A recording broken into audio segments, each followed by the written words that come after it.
So 2017 was an interesting year. We got Blade Runner 2049 and War for the Planet of the Apes, both brilliant films.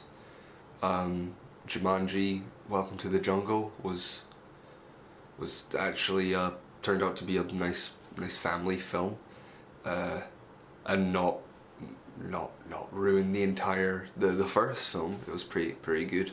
Star Wars: The Last Jedi was either the second best film in the Star Wars franchise after Empire Strikes Back, or worse than the prequels. I don't want to lose people in my first video, so I'm kind of taking both sides. DC put out one of the best superhero films of the year in Wonder Woman, and then put out one of the worst films of the year in Justice League.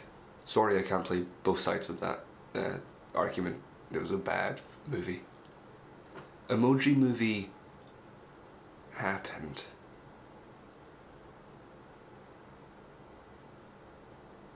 And now every time Kevin Spacey talks to or about Baby and Baby Driver, it has a new sense of creepiness. Yeah. It was a good year for a not so much for a lot of producers and directors and actors. But forget about all that. We have a new year to look forward to / worry about, because there's a lot of stuff coming out that could be either really good or really bad. So here's all the films coming out in 2018 that I'm excited for or not excited for, because are they going to be brilliant or bad? We just can't tell, and that's the fun of film. If you can't understand me, I'll put words up here. Boom, visual gag. Let's begin.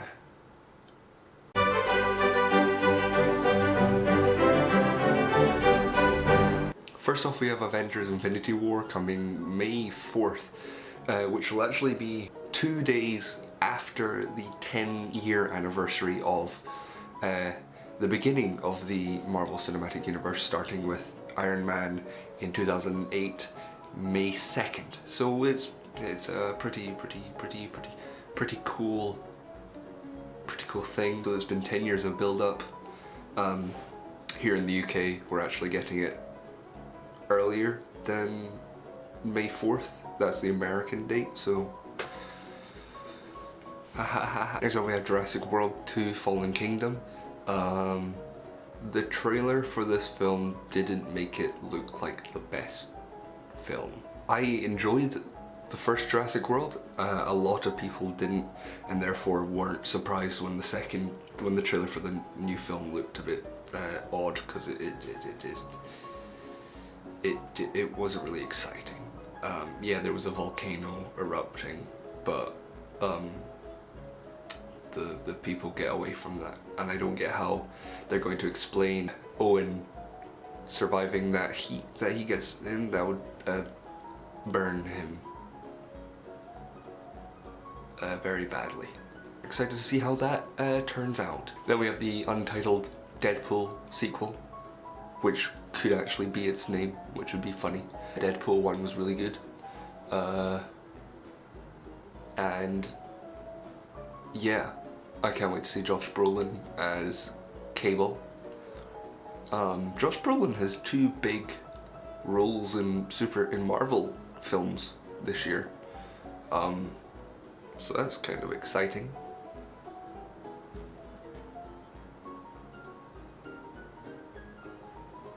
The guy from Hunt for the Wilder People is in it.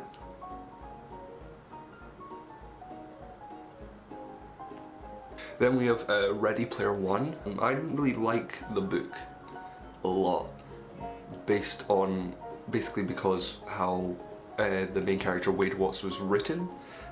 He sort of seems like a character with no sort of flaws in this world.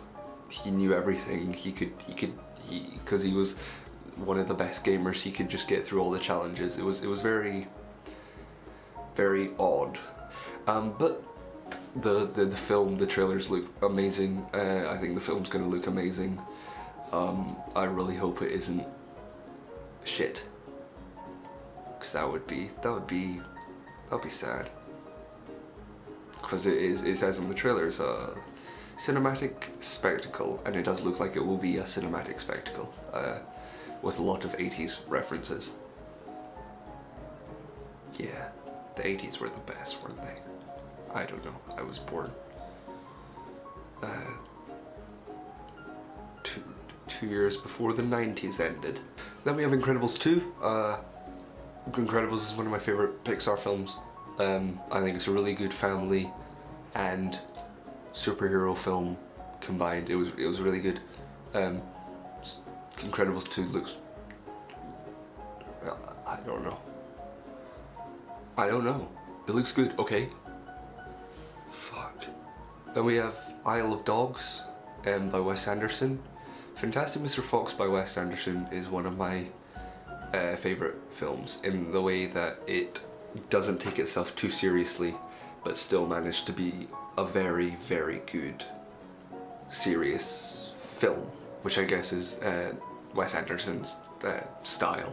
This film is set in a future where a large sort of island of trash has formed off the coast of Japan, and for some reason all the dogs have been sent there, and a boy goes to find his dog there, and it looks like it can be a lot of fun. All the dogs are voiced by celebrities. It's going to be great. Then we have Alita Battle Angel, based off the popular anime Alita Battle Angel and off the manga. I can't pronounce it.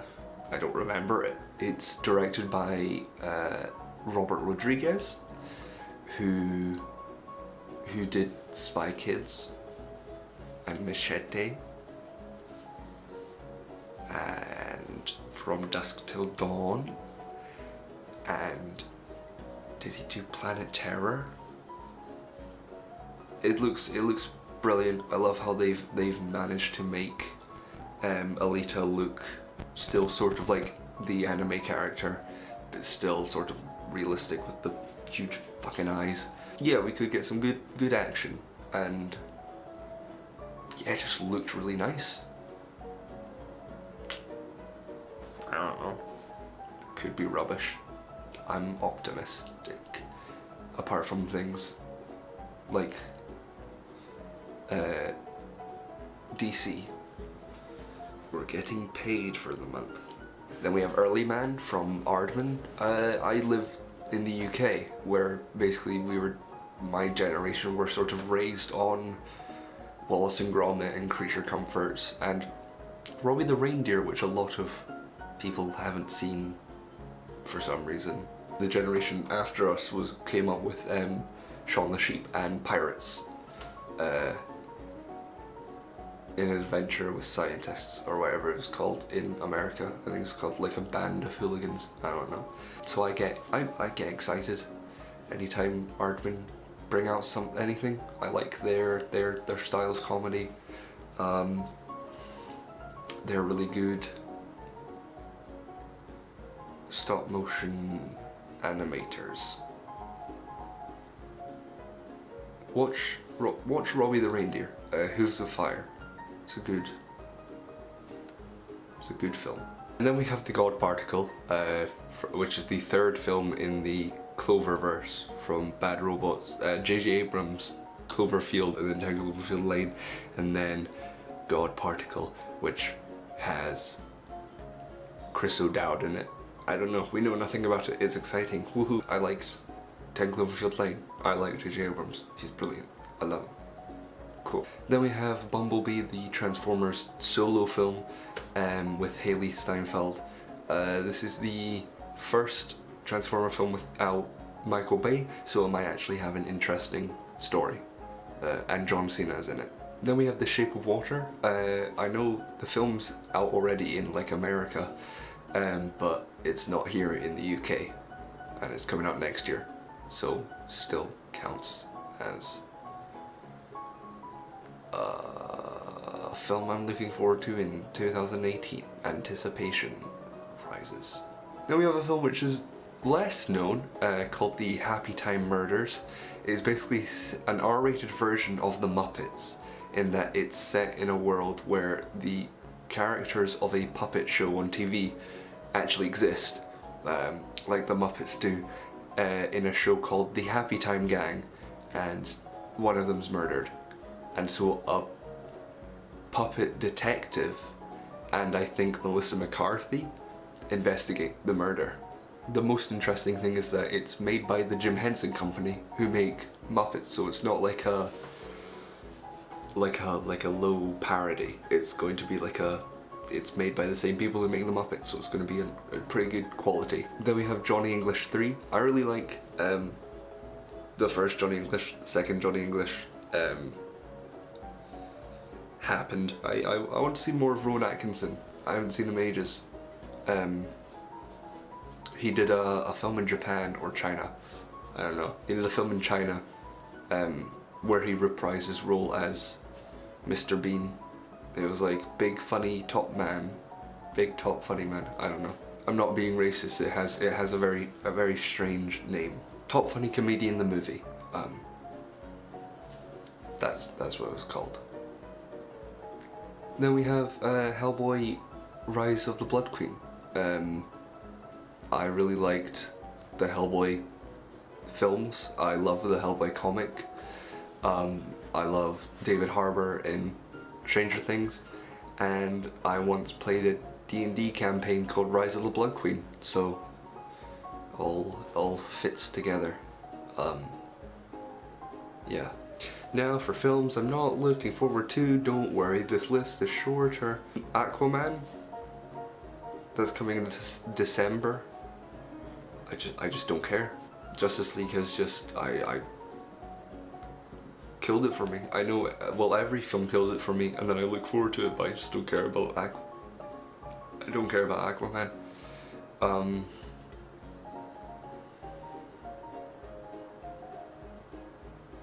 I didn't like Aquaman in Justice League, and I don't like Aquaman in Aquaman. I don't know, maybe it's gonna be a brilliant film. Maybe I'm wrong. Wouldn't that be nice? Then we have a film that should have been, it really should have been on my most anticipated films. Solo, Star Wars story, this Han Solo film. It's a difficult one. It's Star Wars, so I'm excited, but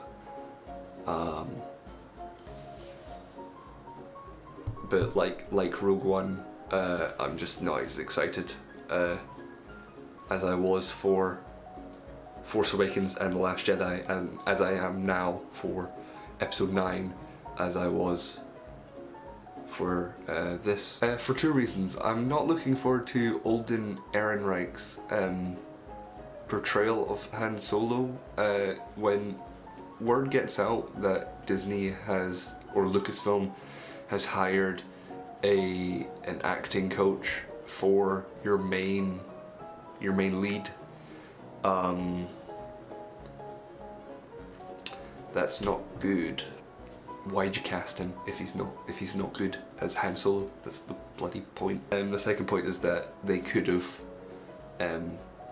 hired Anthony Ingruber, who's this guy, who I really wanted to play Han Solo because he just looks like Harrison Ford. He looks like Han Solo. And unless this film takes place during the prequels, the time of the prequels, and some of the in between, like Rogue One,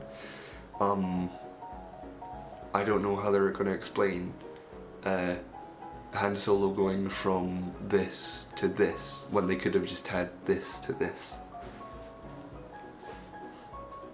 They've fucked up. Then we have X-Men the Dark Phoenix. It doesn't matter anymore.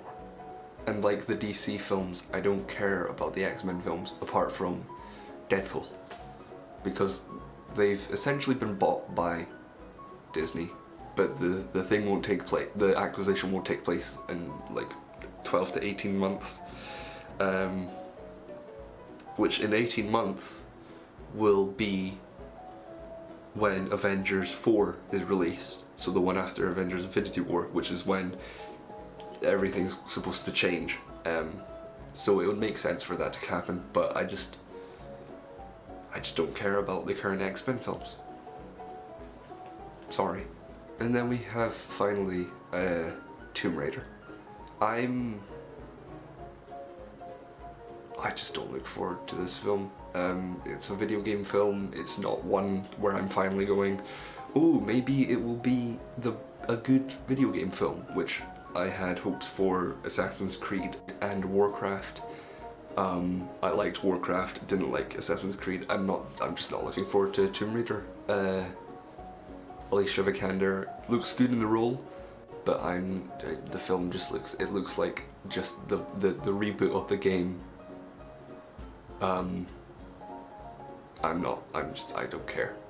They spoiled, I'm pretty sure, that scene in the trailer where she's got the ponytail and she's got the two guns and Nick Frost is there and she's like, I'll take both.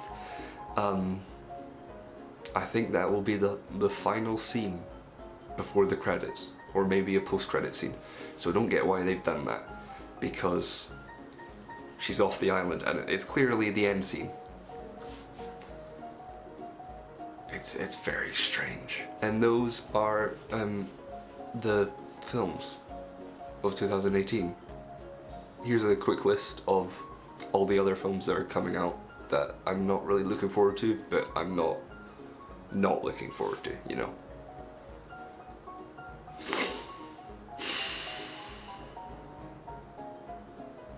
Well, this has been fun. Goodbye.